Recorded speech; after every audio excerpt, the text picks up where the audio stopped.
আমরা জাতীয় দল বিএনপি আমাদের প্রিয় নেতা এবং বিদ্যুৎ জ্বালানি খনিজ সম্পদ প্রতিমন্ত্রী জনাব অনিন্দ্র ইসলাম হামিদের নির্দেশনা পরামর্শমূলকভাবে আমরা সকল ধরনের প্রস্তুতি ইতিমধ্যে সম্পন্ন করেছি।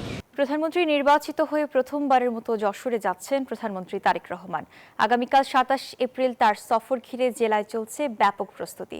উচ্ছ্বসিত দলের নেতাকর্মী ও সাধারণ মানুষ। এদিকে জেলার নিরাপত্তা ব্যবস্থা জোরদার করেছে প্রশাসন। বুলবুল শহীদ খান হিমেলের তথ্য ও চিত্রে ডেস্ক রিপোর্ট। এটি যশোরের শর্ষার উলাসী খাল। ৫২ বছর আগে এই খাল দিয়েই শহীদ রাষ্ট্রপতি জিয়াউর রহমান দেশব্যাপী খাল খনন কর্মসূচি শুরু করেছিলেন।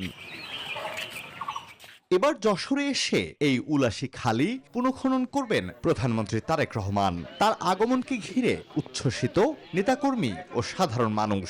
মাননীয় প্রধানমন্ত্রী তারেক রহমান নির্বাচনী প্রচারণায় এসে উনি উলাসী খাল খননের কথা উল্লেখ করে এই খালটা আবারও খনন করবে, এটা উপকার আসবে। আমরা জাতীয় দল বিএনপি আমাদের প্রিয় নেতা এবং বিদ্যুৎ জ্বালানি খনিজ সম্পদ প্রতিমন্ত্রী জনাব অনিন্দ্র ইসলাম হামিদের নির্দেশনা পরামর্শমূলকভাবে আমরা সকল ধরনের প্রস্তুতি ইতিমধ্যে সম্পন্ন করেছি।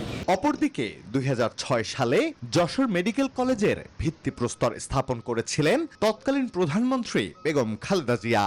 এবার যশোর মেডিকেল কলেজের ৫০০ শয্যা হাসপাতালের উদ্বোধন করবেন তারেক রহমান। একে উন্নয়নের ধারাবাহিকতা বলছেন যশোরবাসী। আমাদের যশোরের উন্নয়ন হবে একমাত্র তারেক জিয়ার হাত দিয়ে হবে। তারেক রহমান আসছে, আমাদের অনেক ভালো লাগছে, অনেক আনন্দিত আমরা। বংশ পরম্পরায় দেশনেত্রী বেগম খালেদা জিয়ার জ্যেষ্ঠ পুত্র জনাব তারেক রহমান এবং জননেতা জনাব তরিকুল ইসলামের কনিষ্ঠ পুত্র বিদ্যুৎ ও জ্বালানি প্রতিমন্ত্রী একইভাবে উন্নয়নের ধারা অব্যাহত রেখেছেন। মেডিকেল কলেজ ক্যাম্পাসে হাসপাতাল প্রতিষ্ঠা হলে ভোগান্তির অবসান হবে। এছাড়াও যশোরের চিকিৎসা কার্যক্রম প্রসারিত হবে বলে অভিমত শিক্ষার্থী ও স্থানীয়দের। ক্রাঞ্চি রোলের ভিতর চকলেট ক্রিমের ফিলিং, অল টাইম ক্রিম রোল, মুখে দিতেই স্পেশাল ইনসাইড। কাছে হইলে হয় না, আমাদের হোস্টেল হচ্ছে খুব কাছাকাছি।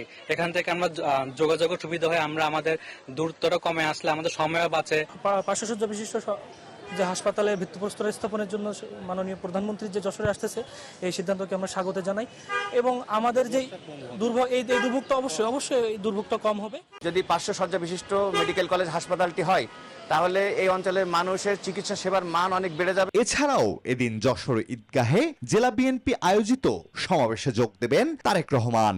পাশাপাশি দেশের অন্যতম প্রাচীন পাঠাগার যশোর ইনস্টিটিউট পাবলিক লাইব্রেরি পরিদর্শন করবেন।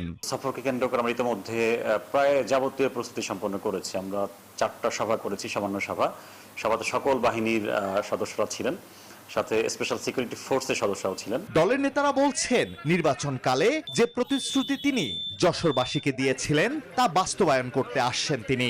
বিশ্ববিদ্যালয় প্রতিষ্ঠা করে গেছেন এবং এইটার অনুভূতি নিয়েছেন। সেই অপূর্ণ যে প্রতিশ্রুতি খালেদা জিয়া করতে পারেননি সেটা পূর্ণ করবার তিনি প্রতিশ্রুতি দিয়েছিলেন বর্তমান তিনি প্রধানমন্ত্রী।